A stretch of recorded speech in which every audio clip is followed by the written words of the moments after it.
Pela graça do Senhor, aqui estamos mais um domingo. Nós vamos, antes de começar o nosso estudo desta manhã, fazer uma oração ao Senhor, pedir que Ele nos abençoe, pedir que Ele esteja conosco, direcionando todo esse estudo, para que possamos ser edificados pela palavra do Senhor nesta manhã, certo? Então vamos orar ao Senhor. Senhor Deus, graças te damos, ó Pai, pela grata satisfação de podermos estar aqui nesse dia que é especial para nós, o dia do Senhor, o dia em que temos essa maravilhosa oportunidade de nos reunirmos para ler a Tua palavra, para ouvir a Tua voz, para podermos falar contigo, Senhor, e também louvarmos a Ti, fazendo isso tudo como igreja, em comunhão com os santos, de forma comunitária, conforme o Senhor mesmo nos ensina e nos manda em Sua palavra. Abençoa, Senhor, o estudo desta manhã, que o Senhor possa, através do Teu Santo Espírito, direcioná-lo e iluminar as nossas mentes para que possamos compreender mais a respeito da doutrina do Espírito Santo, a respeito dos dons do Espírito Santo, matéria que temos estudado aqui na Escola Dominical. Abençoa, Senhor, a vida de cada um dos irmãos, assim eu te peço, e te peço também pela minha vida, que o Senhor também me capacite a todos nós, ilumine a todos nós nesta manhã, para que possamos compreender a Tua palavra. Assim eu te peço, em nome de Jesus. Amém. Meus queridos, depois de uma pausa, hoje nós vamos retornar ao estudo a respeito da doutrina do Espírito Santo. Nós iniciamos no ano passado o estudo da doutrina do Espírito Santo e nós paramos exatamente no assunto dos dons espirituais. Hoje nós estaremos dando continuidade ao assunto dos dons. Eu quero, antes de qualquer coisa, meus queridos, relembrá-los alguns princípios básicos que nós tivemos a oportunidade de estudarmos a respeito dos dons espirituais. Nós aprendemos, queridos, que os dons que o Espírito Santo concede aos membros da igreja, eles são, de fato, com o propósito de edificação da igreja e promoção do reino de Deus aqui neste mundo, certo? Então, alguns aspectos importantes que nós mencionamos nas aulas a respeito da doutrina do Espírito, que eu gostaria então de relembrá-los. Primeiro, com respeito à diversidade dos dons espirituais. Veja, nós aprendemos aqui que o Espírito Santo é quem distribui de forma variada na Igreja de Cristo os dons espirituais, de modo que cada crente recebe pelo menos um dom espiritual. Tem uns que tem mais do que um, mas pelo menos um dom cada crente possui. Aprendemos também que o uso dos dons espirituais, ele deve ser regido pelo amor. Lá na sua primeira carta aos Coríntios, o apóstolo Paulo, no capítulo 13, ele nos orienta exatamente desta maneira. Ele vai dizer que sem amor não adiantaria nada termos dons, sejam eles os mais espetaculares. Também, queridos, nós vimos nas nossas aulas a respeito dos dons espirituais que há 5 listas de dons espirituais no Novo Testamento. São elas: Romanos, capítulo 12, do verso 4 ao 8, 1 Coríntios 12, do 8 ao 10, 1 Coríntios 12, do 28 ao 30, e Efésios, capítulo 4, verso 11, e também 1 Pedro, capítulo 4, verso de número 11. Então, essas listas que nós encontramos, que tratam a respeito dos dons espirituais, elas não são exaustivas, ou seja, elas não esgotam todos os dons que existem. Elas são, como nós costumamos dizer, representativas. Estão lá aqueles dons, mas não significa que são todos os dons que Deus concede à sua igreja, ok? Os dons, eles são variados, mas como nós tivemos a oportunidade de estudar aqui, eles podem ser divididos em duas categorias, que são os dons de fala e os dons de serviço. Então, nós podemos pensar em qualquer dom do Novo Testamento e ele vai ser encaixado, classificado em um desses dois grupos. Pedro, o apóstolo Pedro, na sua primeira carta, no capítulo 4, versículo 11, ele vai justamente dividir os dons espirituais nessas duas categorias.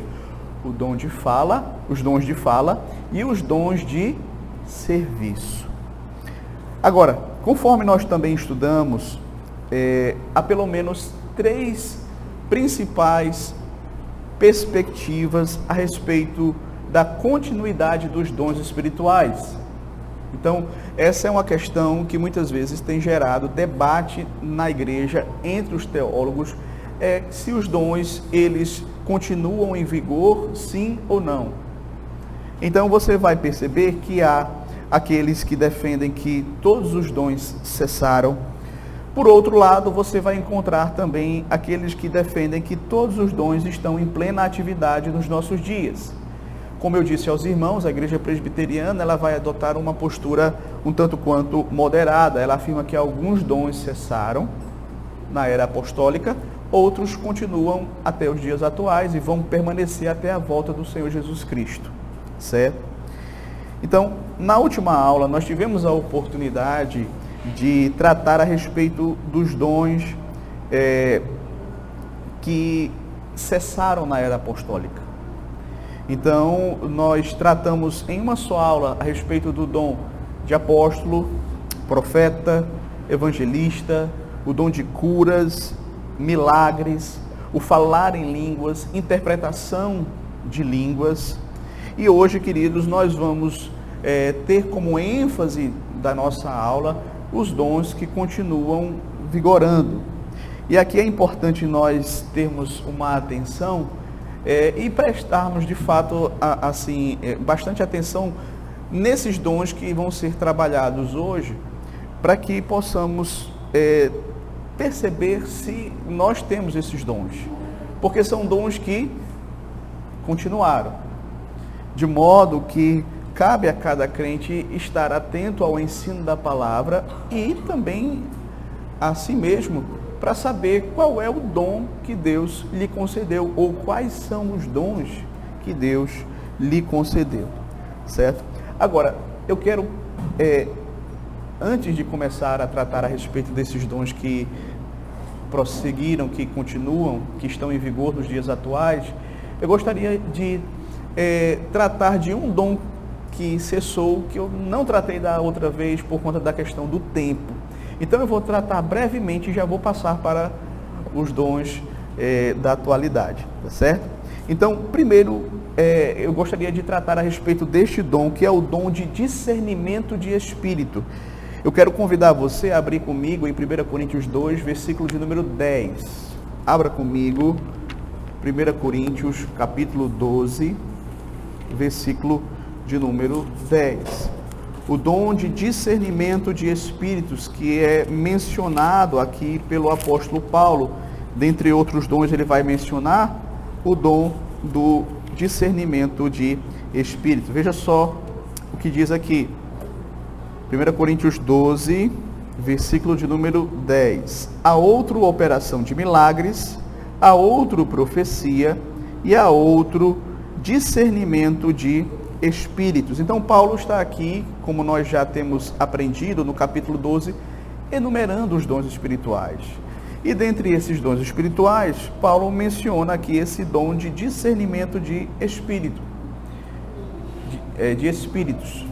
Então, esse dom, ele foi dado por Deus, especialmente, queridos, quando a igreja do Senhor Jesus Cristo, ali no seu nascedouro, a igreja primitiva, ela estava recebendo revelações diretas da parte de Deus por intermédio dos profetas. Então, era um momento bastante peculiar ali da igreja, em que ela ainda estava recebendo uma revelação inspirada por Deus, dada a nós, aos irmãos daquela época, através dos profetas. Então, havia este dom, que era o dom de discernir os espíritos. A respeito dele, veja só, o apóstolo João vai trazer aqui uma advertência lá na sua primeira carta, no capítulo 12, versículo 10. 1 João, perdão, não é o capítulo 12, porque 1 João não vai até o capítulo 12.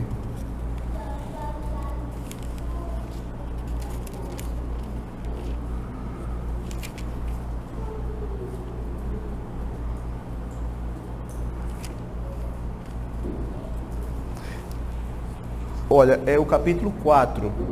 Capítulo 4, versículo de número 1. Onde o apóstolo João vai dizer assim: Amados, não deis crédito a qualquer espírito, antes provai os espíritos se procedem de Deus, porque muitos falsos profetas têm saído pelo mundo afora. Então, como havia o perigo de haver uma falsa profecia, o que é que o apóstolo João orienta?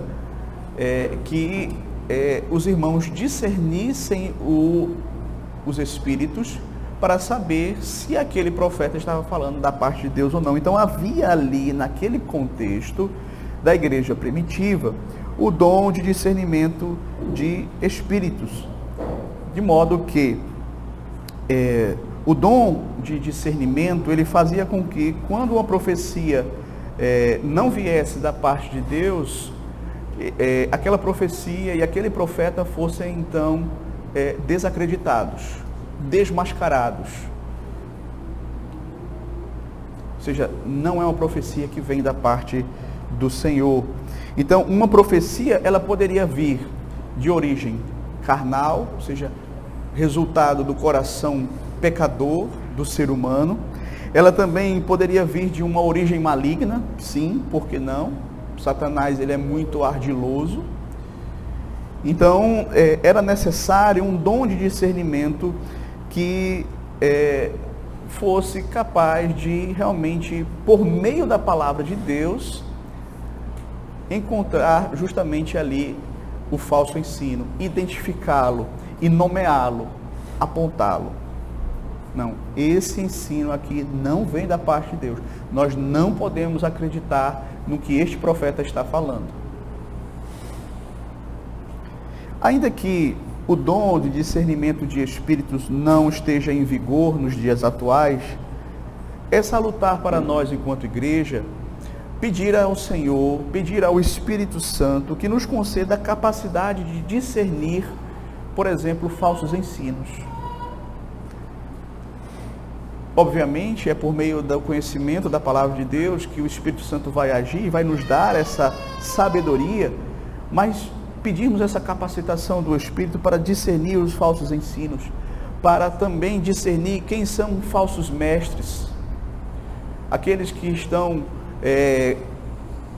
vestidos de lobo, vestidos de ovelha, mas que na verdade por dentro são lobos, querendo devorar o rebanho. Então precisamos essa capacitação do Espírito Santo para discernirmos, inclusive, pessoas que fazem mal para a igreja, pessoas que fazem mal para a nossa própria vida espiritual. Então, o dom de discernimento de espíritos cessou, mas nós podemos pedir ao Espírito Santo que nos dê discernimento em todas essas coisas. Agora, tendo concluído esse último dom, que faz parte daqueles dons que já cessaram, dons da era apostólica, eu gostaria então de tratar dos dons que estão em vigor. Eu gostaria então de tratar, o primeiro dom é o dom de pastor. Vamos começar justamente tratando a respeito desses dons que permaneceram na vida da igreja, falando a respeito do dom de pastor. Vamos abrir em Efésios capítulo 4, carta de Paulo aos Efésios capítulo 4, versículo de número 11.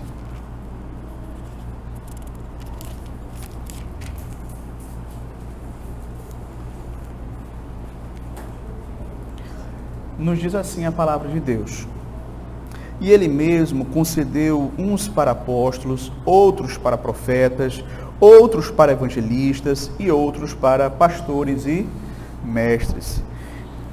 Na nossa última aula a respeito dos dons espirituais, nós tratamos a respeito, de alguns dons que se tornaram ofício, que é o dom de apóstolo, o dom de profeta e o dom de evangelista. Esses dons, eles tiveram um cumprimento ali no início da história da igreja. Porém, veja que aqui o apóstolo Paulo ele vai prosseguir a lista e vai falar a respeito do ofício pastoral. O ofício pastoral, o dom para ser pastor, é um dom que vai permanecer até a volta de Cristo, certo? Por isso, Cristo mesmo, ele deixou nas Sagradas Escrituras quais são os critérios que a igreja deve observar para poder escolher um pastor, um presbítero, alguém que vai pastorear o rebanho do Senhor. Agora, pensando aqui em Efésios capítulo 4, versículo 11, precisamos deixar claro que pastores e mestres não são dois ofícios. Observe que o apóstolo Paulo, ele separa os outros ofícios e ele une esses dois ofícios. Você vê isso na leitura do texto. Ele diz mesmo aqui, e ele mesmo concedeu uns para apóstolos, outros para profetas, outros para evangelistas e outros para pastores e mestres.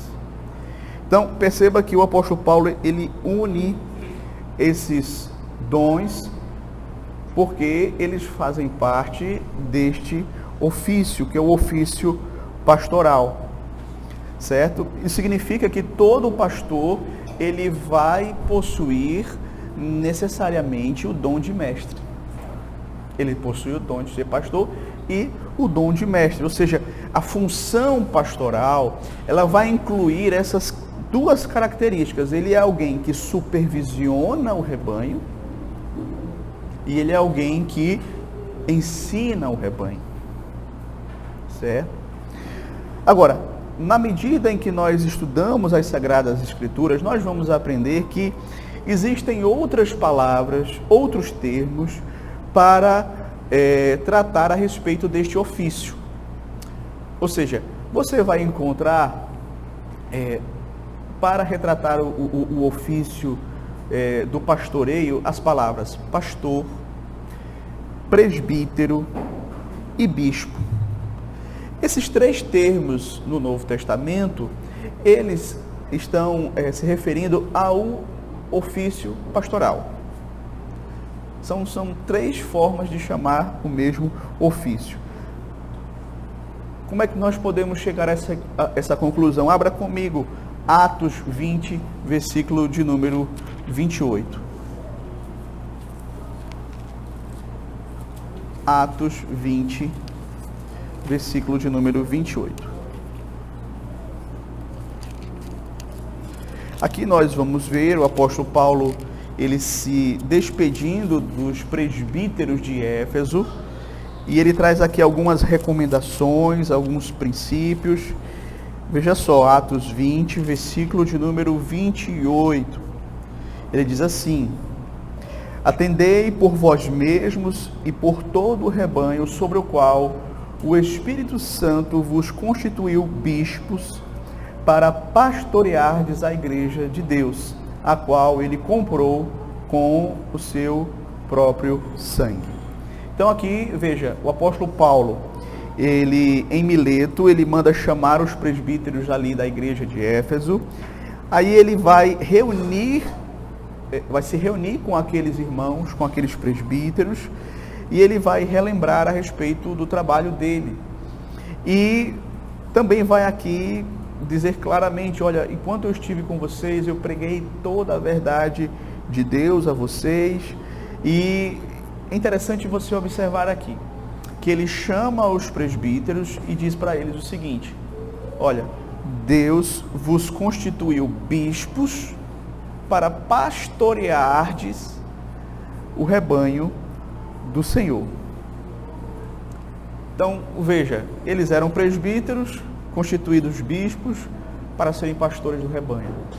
Ou seja, esses termos, eles são usados um pelo outro no Novo Testamento, mas eles vão designar o mesmo ofício. Certo? Então, esse é um princípio que nós vamos perceber aqui nas Sagradas Escrituras. Agora, abra comigo lá em 1 Pedro, capítulo 5, versículo de 1 a 3. 1 Pedro, capítulo de número 5, versos de 1 a 3, que diz assim: Rogo-vos, pois, aos presbíteros que há entre vós, eu presbítero como eles, e testemunha dos sofrimentos de Cristo, e ainda coparticipante da glória que há de ser revelada, pastoreai o rebanho de Deus que há entre vós, não por constrangimento, mas espontaneamente, como Deus quer, não por sorte da ganância, mas de boa vontade. Então, veja só, o apóstolo Pedro aqui, ele convoca os presbíteros, a quem ele está escrevendo, a pastorearem o rebanho do Senhor Deus. E como eles deveriam fazer isso? Com dedicação, com a motivação correta, para a glória de Deus, certo? Então, você vai entender aqui mais um texto que fortalece essa compreensão. Agora, de acordo com a perspectiva reformada, só há dois ofícios que permanecem na Igreja de Cristo, que é o ofício de pastor e o ofício de diácono, certo?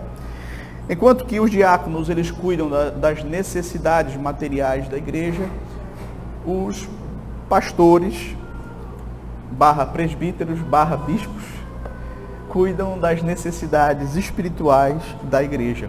E veja, na nossa igreja, a Igreja Presbiteriana do Brasil, o pastoreio da igreja não pertence a um só pastor. O pastoreio da igreja pertence a um colegiado de pastores, a um conselho, é um conselho da igreja local, certo?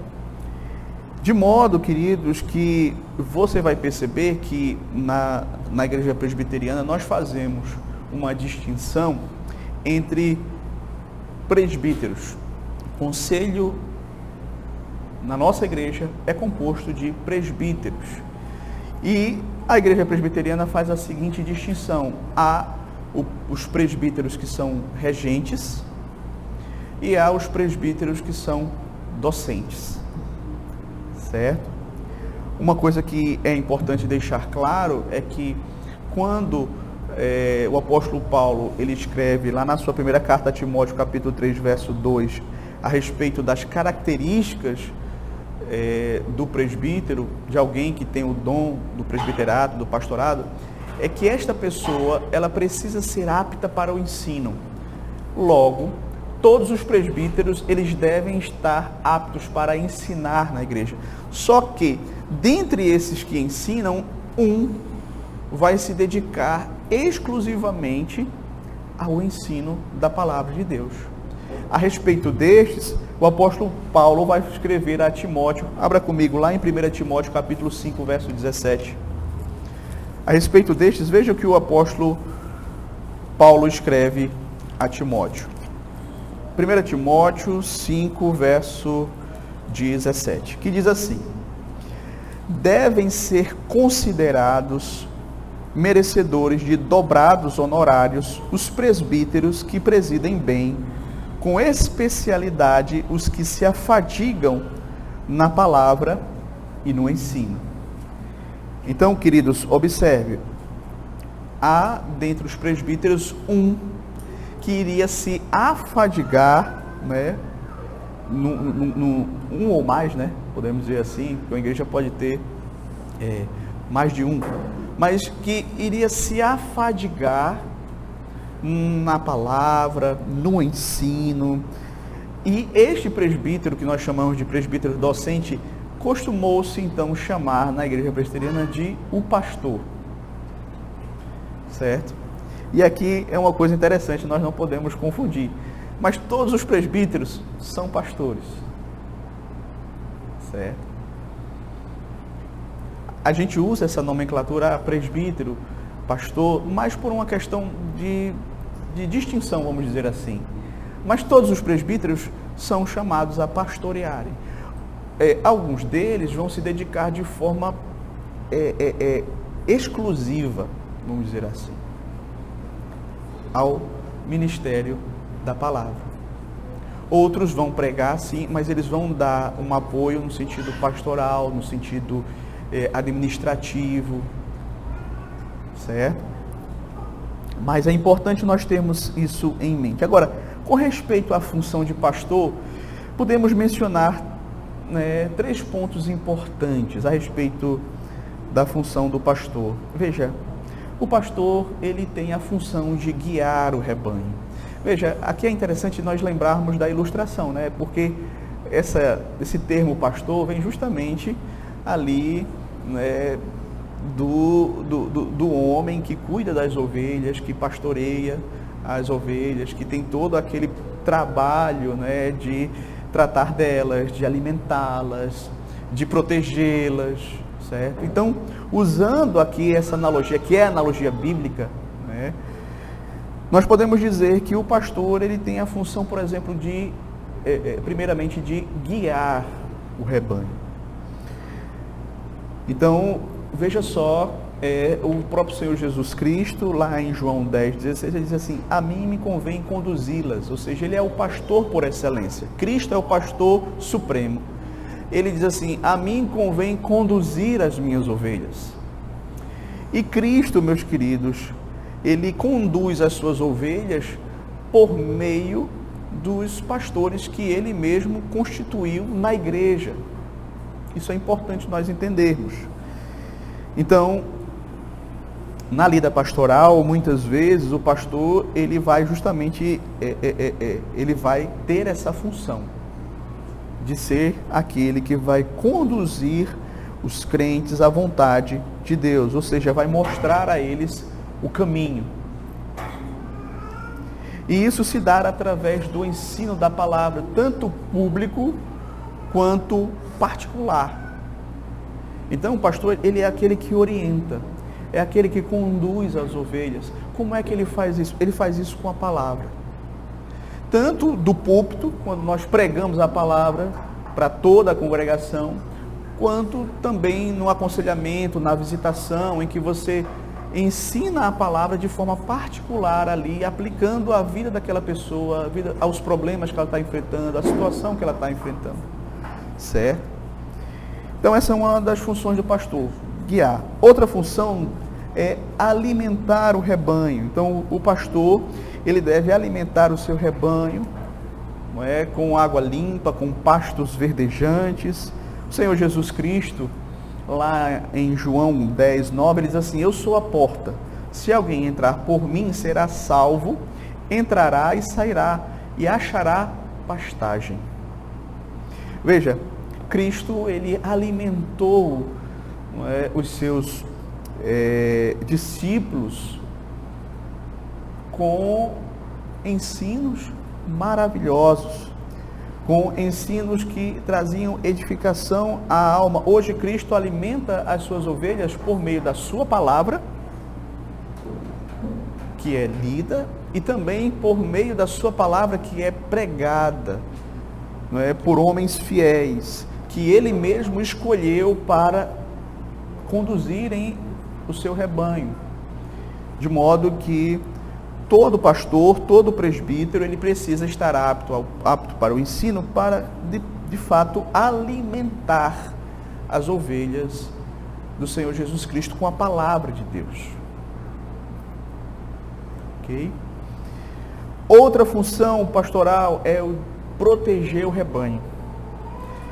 Veja, o pastor lá no Antigo Oriente, ele sempre tinha ao seu lado o cajado, que ele puxava a ovelhinha para aquela que estava se desencaminhando, ele puxava. Tinha uma vara também que era para atacar aqueles que queriam fazer mal às ovelhas, né? Os predadores. Então, a figura do pastor também nas Escrituras, ela traz justamente essa ideia de alguém que protege o rebanho. O Senhor Jesus Cristo, durante o seu ministério como pastor supremo, você vai perceber claramente ele desmascarando os falsos mestres, desmascarando os falsos religiosos, que ao invés de cuidarem das ovelhas do Senhor, estavam prejudicando as ovelhas do Senhor. Eram maus pastores.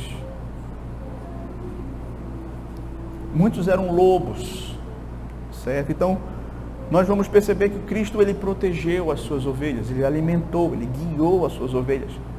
Então, você vai ver também o apóstolo Paulo orientando os presbíteros de Éfeso, o texto que nós lemos lá em Atos. Agora no verso 29, abra comigo Atos, capítulo 20, versículo de número 29. Eu quero chamar a atenção dos irmãos para este versículo. Veja só.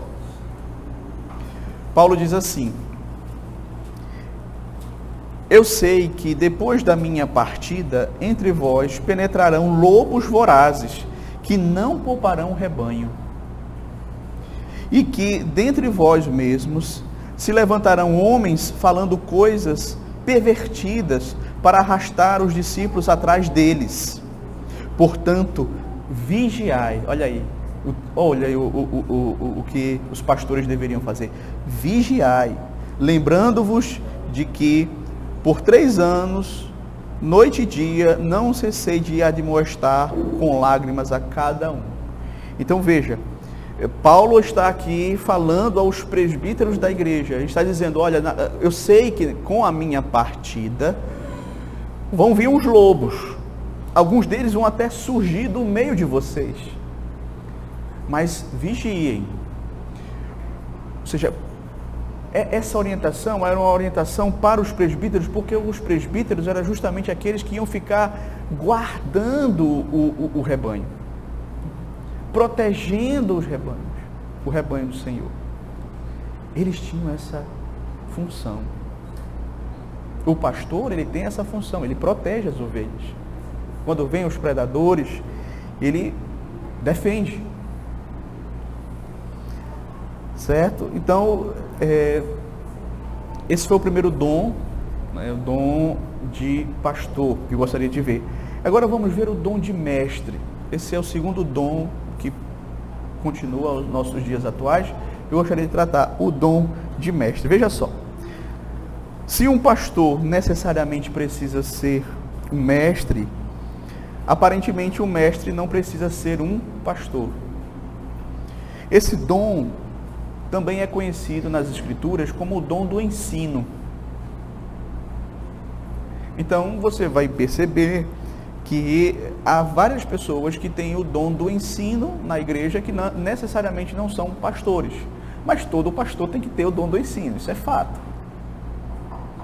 Então, na dinâmica da igreja, na dinâmica de instruir-vos uns aos outros, aconselhai-vos uns aos outros, você vai ver pessoas que têm o dom do ensino da palavra. E que vai transmitir esse ensino para as outras pessoas, certo? Então, esse dom, ele é mencionado algumas vezes no Novo Testamento. Eu gostaria de ver pelo menos 3 delas. Por exemplo, escrevendo a carta aos Romanos, Paulo, ele vai dizer que aqueles que ensinam deveriam fazê-lo com dedicação. Veja só, Romanos 12, verso de número 7. Romanos capítulo 12, verso 7. Paulo vai dizer assim: o que ensina, esmere-se no fazê-lo. O que ensina, esmere-se no fazê-lo. Já na sua primeira carta aos Coríntios, Paulo coloca o dom do ensino entre os mais importantes. Abra comigo lá, 1 Coríntios 12, versículo 28. 1 Coríntios capítulo 12, versículo 28, que diz assim: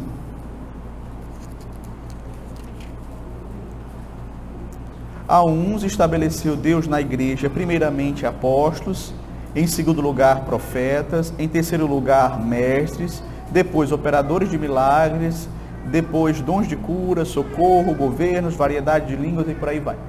Então, veja só, aqui o apóstolo Paulo, ele coloca o dom do ensino na igreja como sendo um dos dons principais para a edificação da igreja. Então, como nós vimos também, Paulo vai falar a respeito dos mestres lá em Efésios 4:11, texto que nós já tivemos a oportunidade de ver.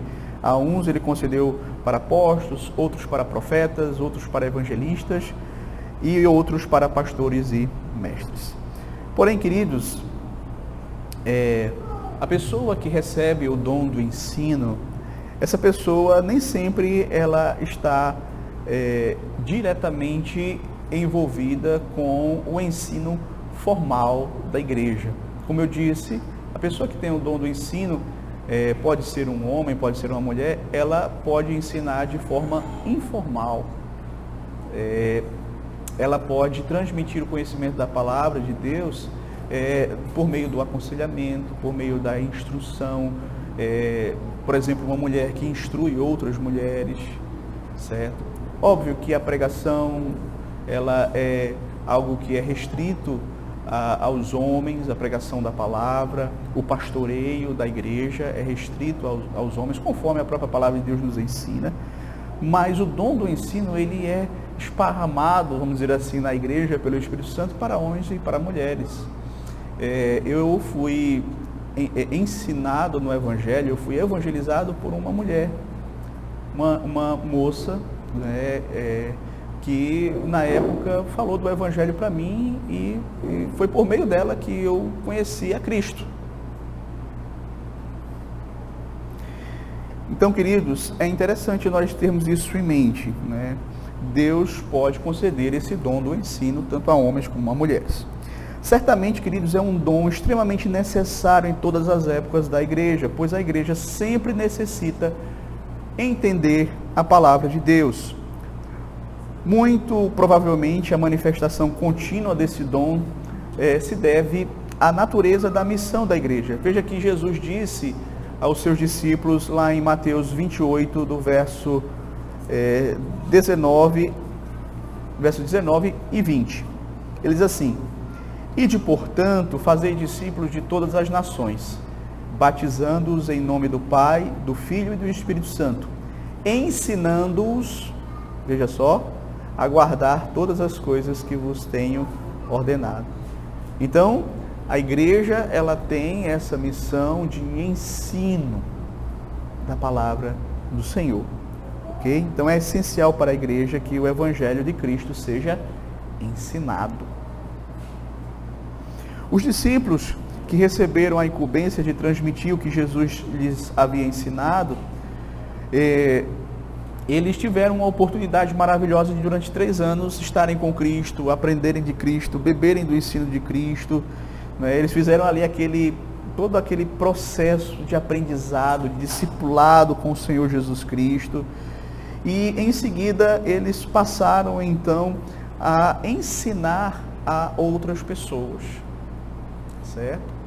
Então Cristo, ele trouxe o ensino, passou aos discípulos, os discípulos passaram à frente. Isso nós vamos perceber quando o apóstolo Paulo, ele escreve a Timóteo. Abra comigo lá em 2 Timóteo, capítulo 2, versículo de número 2.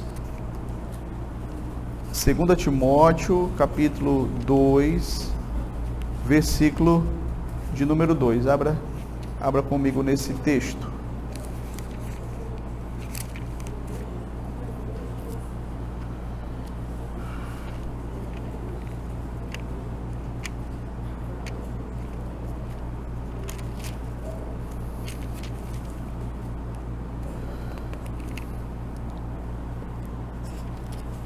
Segunda Timóteo 2:2. Ele diz assim: E o que de minha parte ouviste, através de muitas testemunhas, isso mesmo transmite a homens fiéis e também idôneos, para instruir a outros. É interessante aqui que você vai perceber, esse texto, ele é como se fosse uma corrente, com vários elos, né? Veja que o apóstolo Paulo, ele é o primeiro elo, ele transmitiu a Timóteo, certo? O que de minha parte ouviste, ou seja, ele transmitiu a Timóteo. Timóteo é o segundo elo, que está incumbido para transmitir agora para homens fiéis. Veja que Paulo fala assim, o que de minha parte ouviste, através de muitas testemunhas, isso mesmo transmite a homens fiéis e também idôneos. E aí vem o terceiro elo. Esses homens fiéis e idôneos, eles vão transmitir a outros, né? Que é a continuação do texto. Homens fiéis e também idôneos para instruir a outros. Então é interessante aqui essa corrente com esses diversos elos.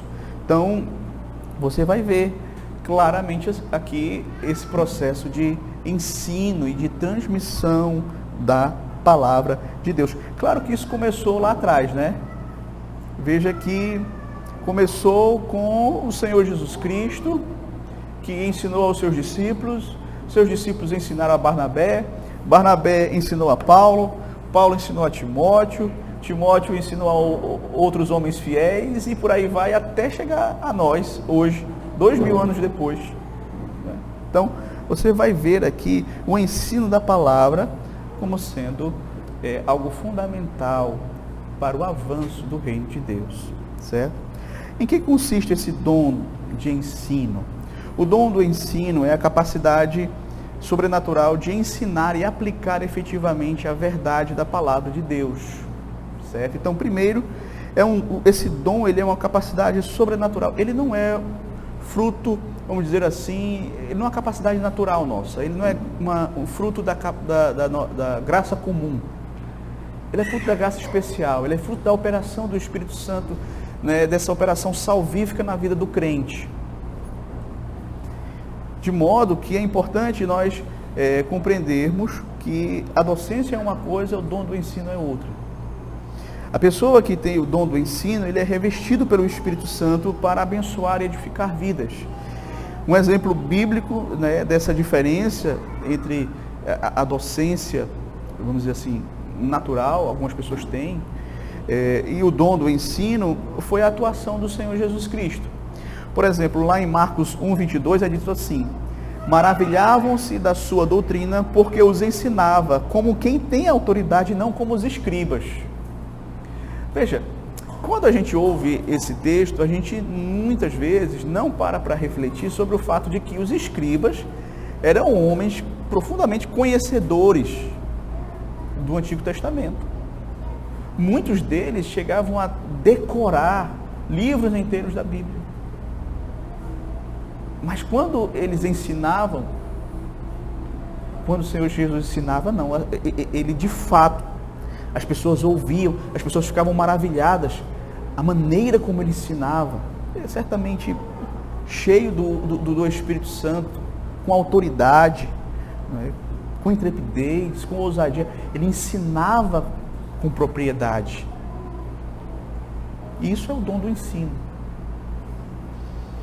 Então, veja, queridos, aquele que possui o dom do ensino, ele transmite as verdades de maneira clara, né? Sua explicação faz com que coisas difíceis pareçam ser fáceis.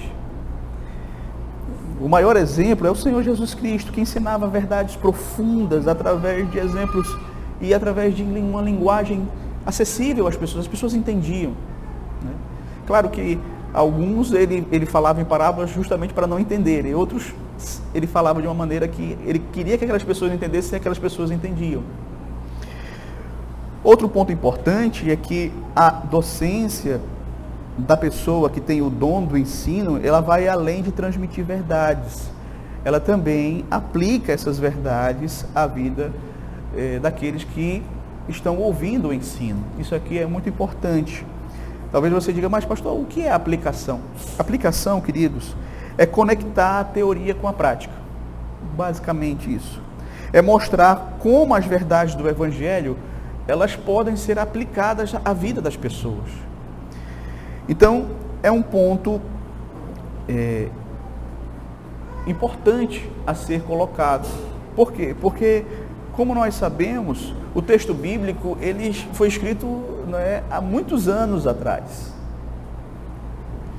E a realidade de hoje, nós sabemos, nós precisamos trazer os ensinos do texto bíblico. Claro que a palavra de Deus nunca vai ser obsoleta, ela sempre vai ser atual, mas é necessário que nós venhamos a explicar o contexto daquela passagem, explicar o sentido da língua original e trazer para os nossos dias, para que as pessoas possam compreender como é que isso tem a ver com a vida delas, não é?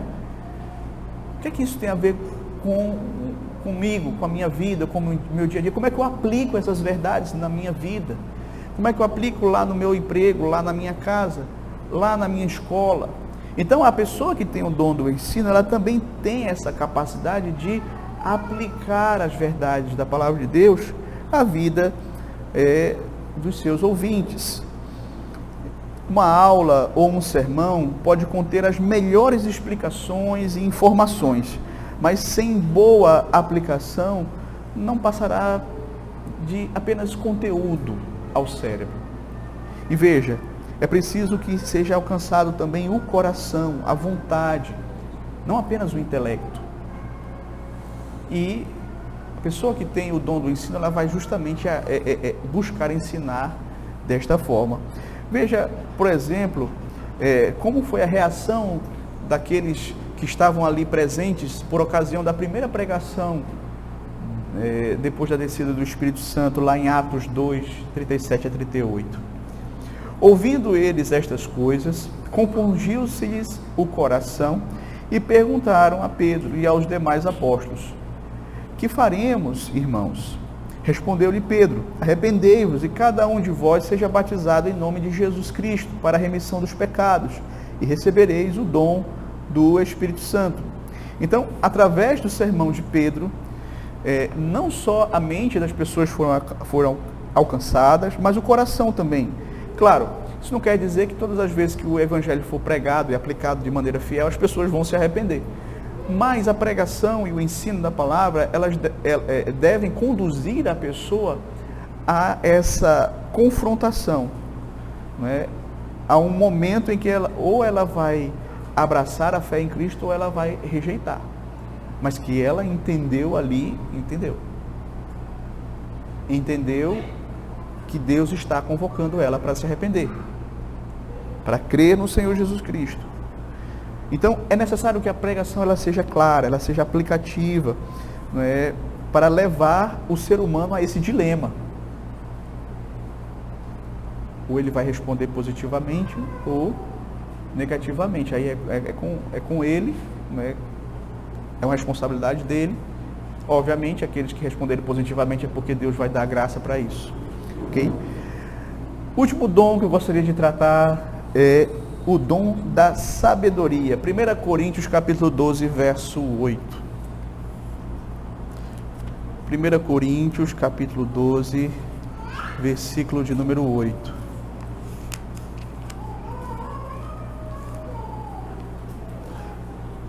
Porque a um é dada, mediante o Espírito, a palavra de sabedoria.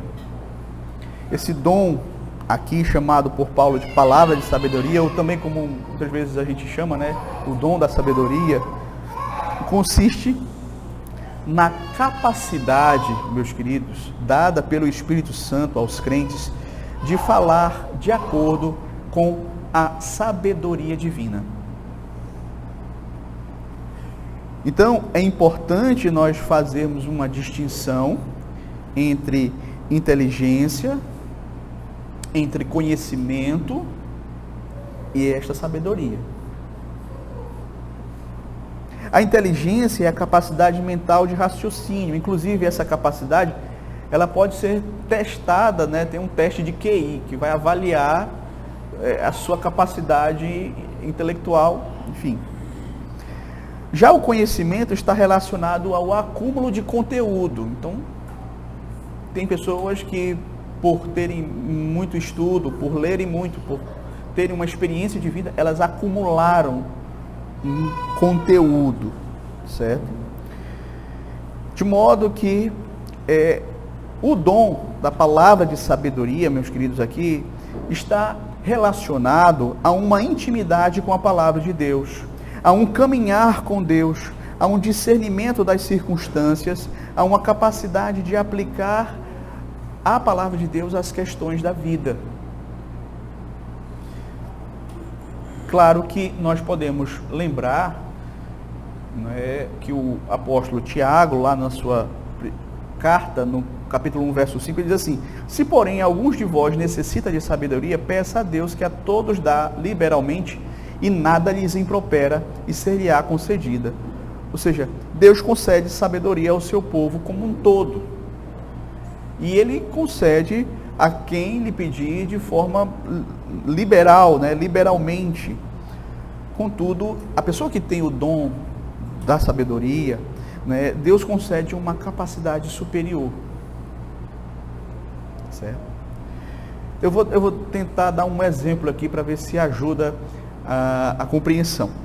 É comum nos concílios nós termos pessoas que são dotadas de sabedoria. Então, lá no meio da reunião, levanta-se uma questão e os presentes se manifestam, cada um tem uma opinião, mas nenhuma das sugestões que são dadas ali, elas resolvem o problema de maneira satisfatória. Muitas opiniões, mas nenhuma consegue resolver aquela questão. Aí se levanta um irmão com o dom da sabedoria e ele vai dizer: olha, por que nós não seguimos este caminho? E ele começa a falar, ele começa a esclarecer e a resolver a situação de forma bíblica. De forma bíblica. E todos ficam assim impressionados, né? E dizem: não, realmente, essa decisão, essa é a que mais faz jus às Escrituras. E veja, todos ali conhecem a palavra de Deus, todos ali estudam a palavra de Deus, mas aí se levanta essa pessoa que traduz a coisa de uma forma tão acessível e simples, que diz: rapaz, é isso mesmo. É a decisão que mais faz justiça às Sagradas Escrituras. Então isso nas Escrituras é chamado de o dom de sabedoria. Então, o dom da sabedoria, ele pode ser exercido na solução de problemas difíceis, na resolução de conflitos. Às vezes, uma pessoa que tem o dom de sabedoria, ela consegue agir como um pacificador, ajuntando as mãos separadas. Certo? Às vezes a pessoa que tem o dom da sabedoria, ela também vai exercer no aconselhamento, ou seja, na instrução particular, quando ele, diante de uma pessoa que está precisando de uma orientação, abre a Bíblia, mostra o caminho, mostra a sabedoria bíblica para aquela situação, qual é a melhor decisão diante daquela situação, certo? Também esse dom da sabedoria, ele também pode ser evidenciado na defesa da fé. Pessoas que defendem a fé, que de fato são dessa área da apologética, que tem realmente sabedoria de Deus para lidar, não é fácil. Outra situação também que você vai ver o dom de sabedoria também sendo utilizado é quando é necessário uma defesa de alguém perante as autoridades hostis, como foi o caso de Estevão. Estevão, lá no capítulo de número 6, verso 10, é dito lá que ele falava de forma tal, com tamanha sabedoria, que os seus acusadores foram incapazes de resistir à sabedoria e ao espírito com que Estevão falava.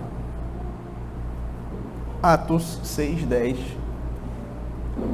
Então, queridos, esse certamente é um dom também muito importante para a liderança da igreja, para a igreja como um todo. Nós temos pessoas que têm esse dom da sabedoria, entendendo, obviamente, que ele é um dom de alguém que estuda a palavra de Deus. É uma sabedoria que vem da palavra de Deus. Não é uma coisa assim que Deus dá sem você nem conhecer a palavra, sem você nem estudar a palavra, se você não tem contato. Mas Deus concede àqueles que de fato estudam a palavra essa capacidade de, à luz da palavra de Deus, trazerem soluções sábias, decisões sábias, orientações sábias, certo? E eu gostaria então de concluir trazendo algumas aplicações para as nossas vidas. Primeira aplicação, queridos, que eu gostaria de fazer era concernente ao dom de pastor, certo? Então eu vou falar aqui para pastores, presbíteros, as pessoas que têm o dom de pastor. Primeiro eu gostaria de mencionar alguns erros que nós precisamos evitar como pastores do rebanho do Senhor Jesus, certo? Primeiro, evitar umas ovelhas em detrimento das outras. Isso é algo que é muito importante. Por quê? Porque, veja, o pastor, o presbítero, ele é um ser humano. E muitas vezes você vai perceber, mesmo em outras áreas da vida, seja na família, seja no trabalho, seja na escola, nós temos uma tendência a se aproximar de pessoas que se aproximam de nós, né? De pessoas que, de alguma forma, outras não, outras são mais, tem um freio de mão puxado. Mas o pastor, o presbítero, ele vai ser pastor, ele vai pastorear o rebanho como um todo. Então ele deve procurar dar um tratamento igualitário a todos. Ele deve ter essa sensibilidade, certo? Por mais que você vai encontrar pessoas que elas não querem ser pastoreadas, elas têm reservas, talvez por causa do seu jeito de falar, o seu jeito, porque admiram outro pastor que passou na vida delas, não sei. Mas pelo menos da sua parte a ponte tem que estar sempre aberta, a porta tem que estar sempre aberta.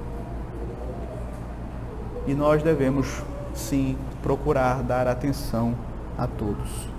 Outra questão que o pastor também deve tomar cuidado é negligenciar a sua família ao dedicar-se aos cuidados das ovelhas. Então isso também é uma outra questão que aquele que tem o dom de pastor deve observar. Porque muitas vezes nós nos consumimos tanto pela igreja, em cuidar do rebanho do Senhor, porque sabemos que foi para isso que Deus nos chamou. E não cuidamos, primeiro, da nossa vida espiritual, e não cuidamos da nossa família. Então, você vai encontrar aí diversos filhos de pastor que são translocados, querem saber da igreja.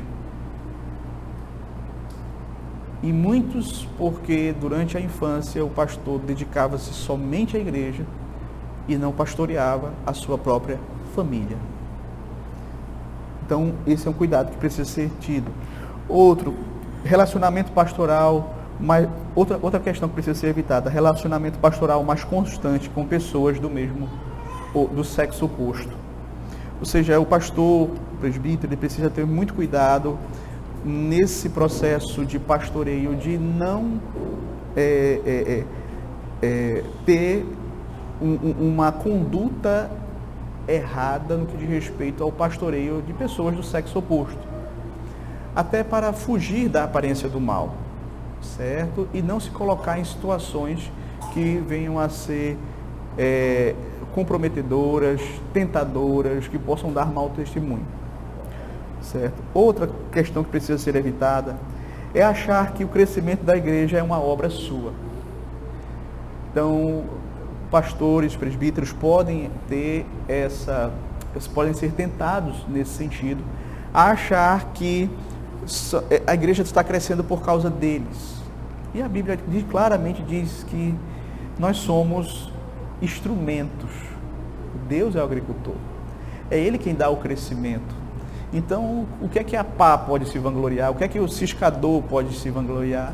Né? Então, não tem o que se vangloriar. Por quê? Porque a obra ela só vai avante por causa de Deus. É pela ação do Espírito Santo, é pela obra da graça de Deus na vida das pessoas. É apesar de nós. Então, não há espaço para isso. Mas para a igreja, com respeito àqueles que têm o dom do pastorado, ore pelos seus pastores. E aí eu digo, pastores e presbíteros, eu sempre faço a questão de lembrar, porque às vezes quando falo pastor é só o docente, né, o presbítero docente. Ore, nós precisamos das orações da igreja. E nós sabemos que só o Senhor pode nos proteger, nos guiar, nos orientar. Nós lidamos com algo que é muito sério, que é o pastoreio do rebanho do Senhor. Seremos cobrados por isso. Então é necessário que você ore pelos seus pastores. Segundo, seja uma ovelha dócil, mansa, não seja uma ovelha arredia, fechada. Então, muitas vezes você como pastor, até quer pastorear uma ovelha, mas ela não quer saber. E é claro, ninguém vai impor o pastoreio a ninguém. O pastor não deve impor. Mas, na medida em que a ovelha ela se predispõe a ser pastoreada, isso facilita muito o trabalho do pastor. E ela vai colher os benefícios disso. Certo? A ovelha que ela não quer ser pastoreada, ela vai, aos poucos, ela vai se distanciando, se distanciando. Outra aplicação: não critique nos bastidores da igreja os seus pastores. Eu sei que os pastores, eles são falhos. Uma das coisas boas de nós sermos pastoreados por um conselho é porque são muitas pessoas que estão ali representando o Supremo Pastor, que é Cristo. Aprove a Deus na sua sabedoria que não fosse só um pastor, mas ele entendeu que vários pastores representariam melhor Cristo aqui. Mas ainda assim nós somos falhos, ainda assim nós erramos, ainda assim nós deixamos a desejar. E aí é importante que, se você tiver alguma dificuldade com o pastor, trate com ele, converse com ele, ou converse com quem é de direito, chame alguns irmãos maduros e trate com o pastor. Faça aquilo que a palavra de Deus nos ensina quando alguém nos magoa, não é? Você ir com 2 ou 3 testemunhas, ir primeiro só, ir com 2 ou 3 testemunhas depois, caso a pessoa tenha resistido. Enfim, mas trate com quem é de direito. Evite ficar nos bastidores murmurando, reclamando, falando mal. Isso não vai ajudar. Isso não vai ajudar. 4. Ainda que você não tenha o dom do pastoreio, mas pratique o cuidado com os seus irmãos e irmãs. Tenha uma atitude, vamos dizer assim, de cuidado com os seus irmãos e suas irmãs. Isso é importante. Então, você vai perceber que muitas vezes pessoas que elas não têm um ofício na igreja, mas elas são pessoas extremamente úteis para o rebanho, porque elas são pessoas que elas têm uma atitude assim de sábia, de ajudar, de se antecipar às situações, de agir realmente com cuidado com as outras. Certo? Se você é uma ovelha do bom pastor, o Senhor Jesus Cristo, os erros dos pastores terrenos não vai lhe desencaminhar. Então, se você realmente é uma ovelha de Cristo, ainda que os pastores aqui da terra, vamos dizer assim, né, os terrenos falhos, vacilem, mas isso não vai ser o motivo de você deixar a fé. Então, você vai ver muitas pessoas se escandalizando com a queda de pastores e abandonando, mas porque não tinham a Cristo como seu pastor. Isso é algo muito importante. Segunda aplicação, para aqueles que possuem o dom do ensino, o dom de mestre.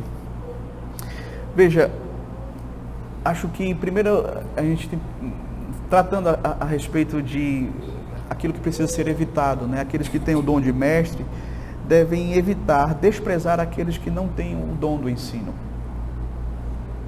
Certo?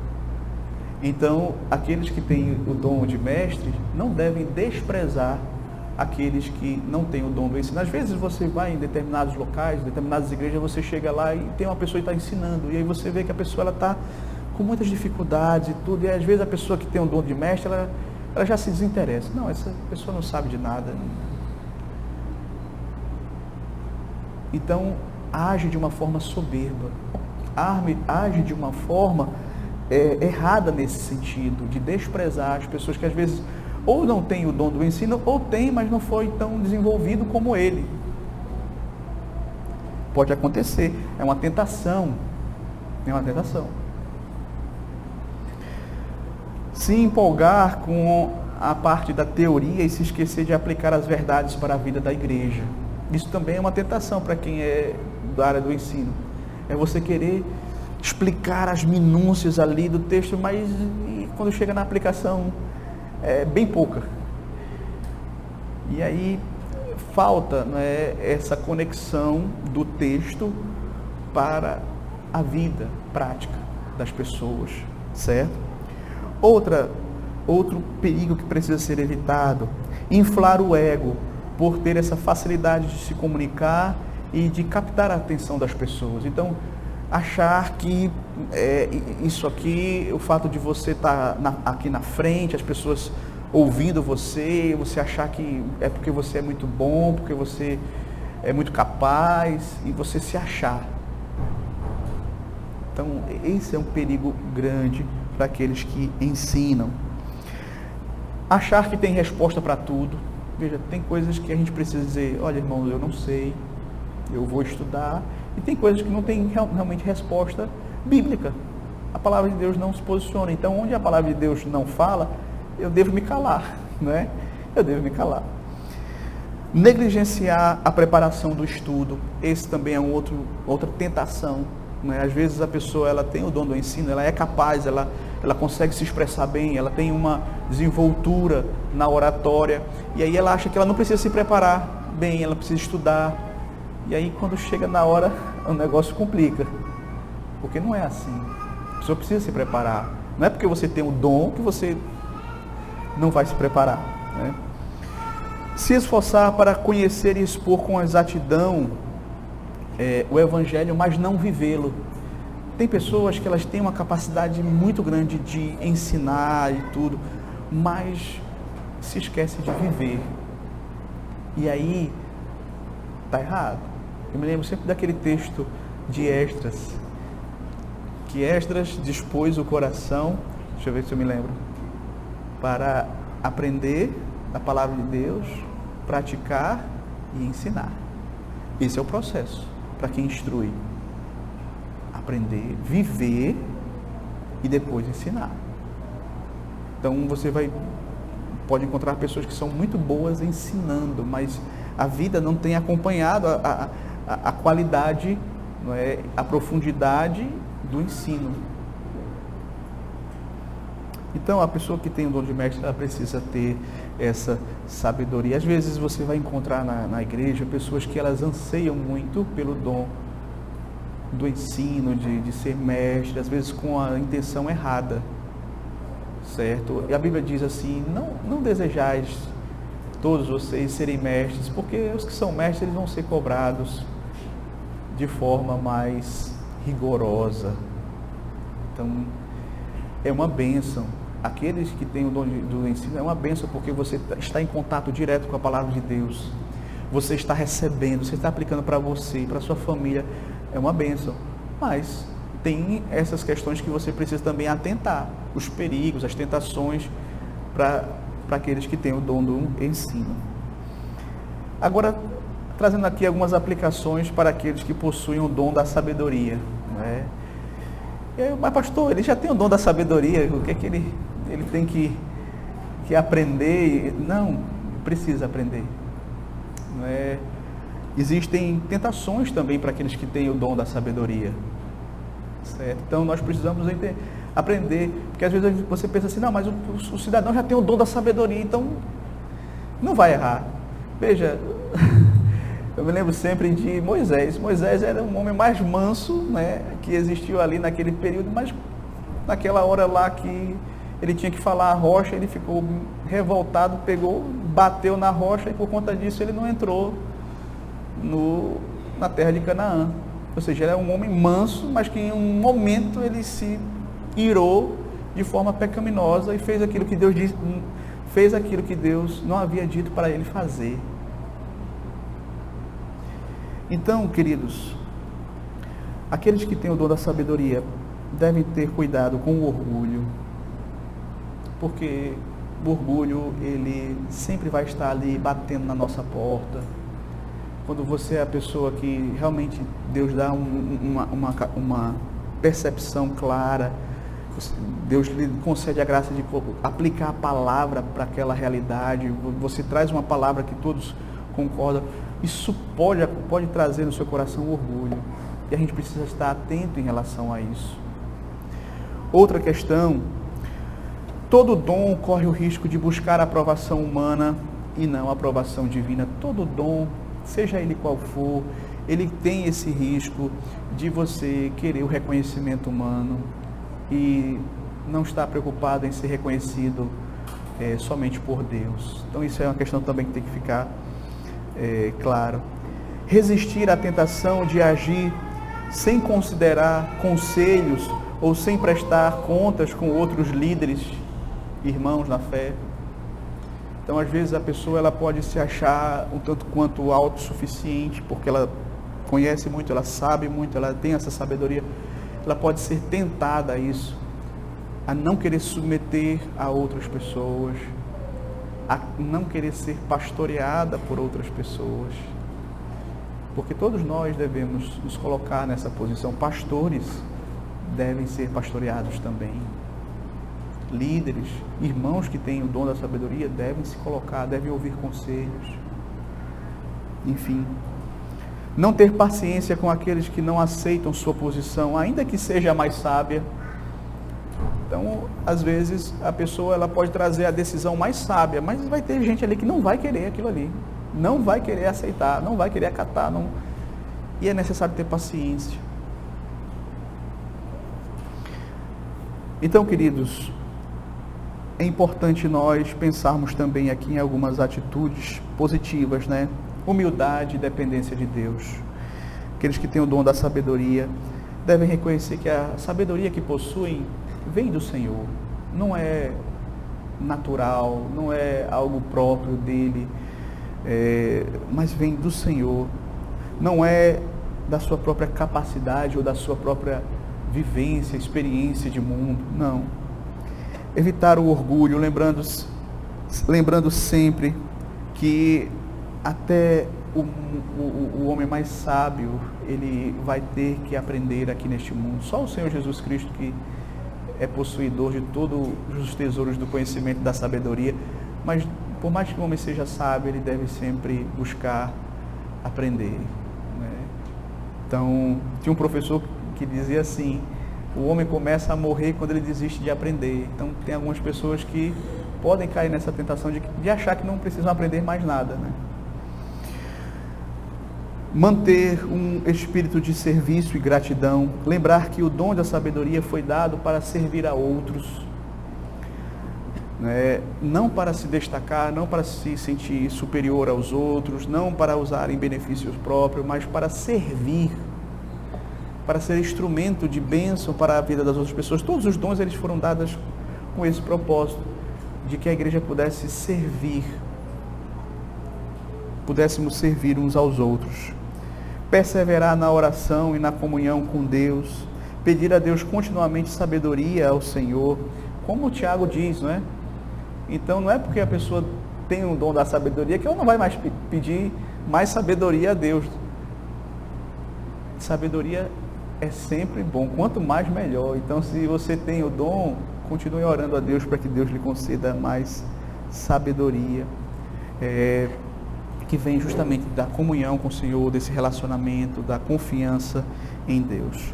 Então, queridos, eu gostaria de concluir com uma oração, nosso estudo desta manhã. Na semana que vem, se Deus assim nos permitir, nós vamos dar continuidade aos outros dons, certo? Eu passei muito rápido naqueles dons que eram, aqueles dons que cessaram, né? Porque eu queria dar uma ênfase maior nesses dons que continuam, para que os irmãos pudessem se avaliar, identificar quais dons Deus concedeu a cada um, né? Porque cada crente tem pelo menos um dom. Alguns vão ter 2 ou 3, enfim. Mas cabe a nós também buscarmos saber qual dom o Senhor, na sua providência, nos concedeu e como nós podemos servir melhor a Deus e a igreja através desse ou desses dons que nós recebemos. Que Deus nos abençoe. Amém.